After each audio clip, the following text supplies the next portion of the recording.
नमस्कार मैत्रिणींनो, खमंगमध्ये आपले स्वागत आहे।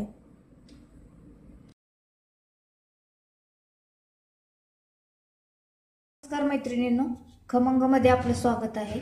आज आपण करणार आहोत भोगीची भाजी आणि काही ठिकाणी महाराष्ट्रात ह्याला खेंगट म्हणतात। तर त्यासाठी मी घेतलेलं आहे साहित्य। ही वालाची शेंग आहे, म्हणजे घेवड्याची। काही ठिकाणी वाल म्हणतात, काही ठिकाणी घेवडा म्हणतात ह्याला। ही वांगी आहेत, ही चाकोताची भाजी आहे आणि ही ओला हरभरा आणि मटर आहे, गाजर आहे, थोडीशी बोरं घेतलेली आहेत आणि हे शेंगदाणे भाजून घेतलेले, शेंगदाणे आणि भाजून घेतलेले तीळ ह्याची पावडर केलेली आहे बारीक। हे आलं नाही, लसूण, कोथिंबीर आणि खोबरं ह्याची पेस्ट केलेली आहे। हे तिखट आहे, हे माझं घरचं। मीठ आहे 2 चमचे आणि हळद आहे 1/2 चमचा आणि तीळ। चला आता आपण सुरुवात करणार आहोत भाजी करण्यासाठी। गॅस चालू करून घेणार आहोत। पातेलं गरम करून घ्यायचं।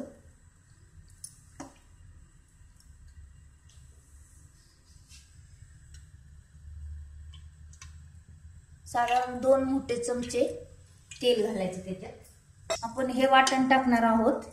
त्यात लसूण, खोबरं आणि कोथिंबीर हे मिक्सरला वाटण करून घेतलेलं आहे।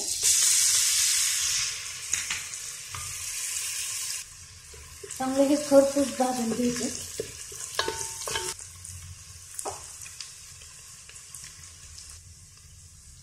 आता आपण ह्या भाज्या टाकून देणार आहोत। हे वांग अगोदर थोडंसं चांगलं परतून घ्यायचं।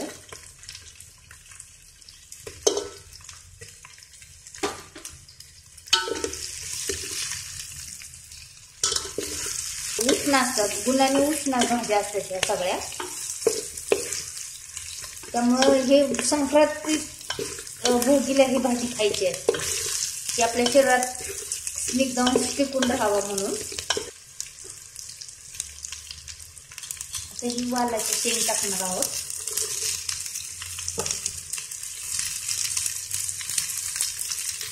गाजर पण टाकून घे।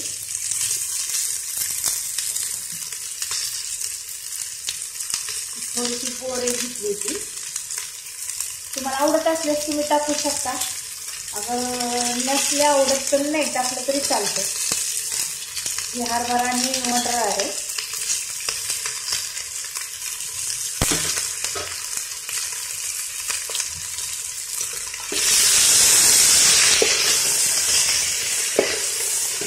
चांगलं परतून घ्यायचं। ही चाकोताची भाजी, काही ठिकाणी चाकोताची भाजी टाकतात, काही ठिकाणी टाकत नाही। तुमच्याकडे उपलब्ध असल्यास तुम्ही टाकू शकता, नसल्यास नाही टाकलं तरी चालतं। चाकोताच्या भाजीने छान चव येते, काही भागात टाकतात चाकोताची भाजी। हे चांगलं हलवून घेतलेलं आहे। हे पहा, वांग्याचा कलर बदललेला आहे। वांगी चांगली भाजली तर भाजीला टेस्ट चांगली येते। आता आपण त्याच्यात हळद 1/2 चमचा हळद घेतली होती मी। हे तिखट 2 चमचे मीठ, तिखट तुमच्या आवडीनुसार तुम्ही थोडं वाढवू शकता, म्हणजे तिखट पाहिजे असलं तुम्हाला। आता हा माझा मसाला तिखट आहे जरा जास्त, त्यामुळे मी मापातच घेतलेला आहे। म्हणजे घरात सगळ्यांना कसं तिखट लागतं ह्यानुसार मी घेतलेला आहे। तुम्ही घरचा मसाला नसला तर तुम्ही कांदा लसूण मसाला रेडीमेड तो सुद्धा घालू शकता ह्याच्यात।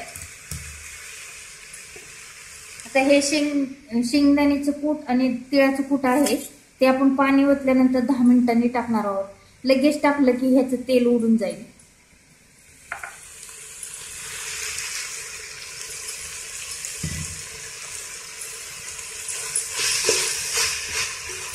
आपण ह्याला पाणी घालणार आहोत। साधारण तुम्हाला घरात कसं कुणाला पातळ आवडतं, रस्सा भाकरी बरोबर, तिळाची भाकरी ह्याच्या बरोबर केली जाते, बाजरीची भाकरी। तीही गुणाने उष्ण आहे, तीळ हे उष्णच असतात गुणाने। अजून पाण्याची गरज वाटल्यास तुम्ही अजून पाणी टाकू शकता. मी थोडंसं अजून पाणी टाकणार आहे त्याच्यात. शिजण्यासाठी आवश्यक पाणी टाकायचं. काही जणांना असं घट्ट सुक्क असं लागतं ते. आता आमच्यात थोडंसं पातळ लागतं, शिजून पातळ होतं ते, असे भाकरी बरोबर छान लागतं. आता आपण ही शेंगदाण्याचं कूट आणि तीळ, भाजून घेतलेले तीळ आहे त्याच्यात हे कूट केलेलं आहे बारीक एकदम, कारण भाजी मिळून येण्यासाठी हे टाकणार आहोत. टाकल्यानंतर एक 5 मिनिटं तीळ आणि शेंगदाणे त्याच्यात शिजले पाहिजेत चांगले.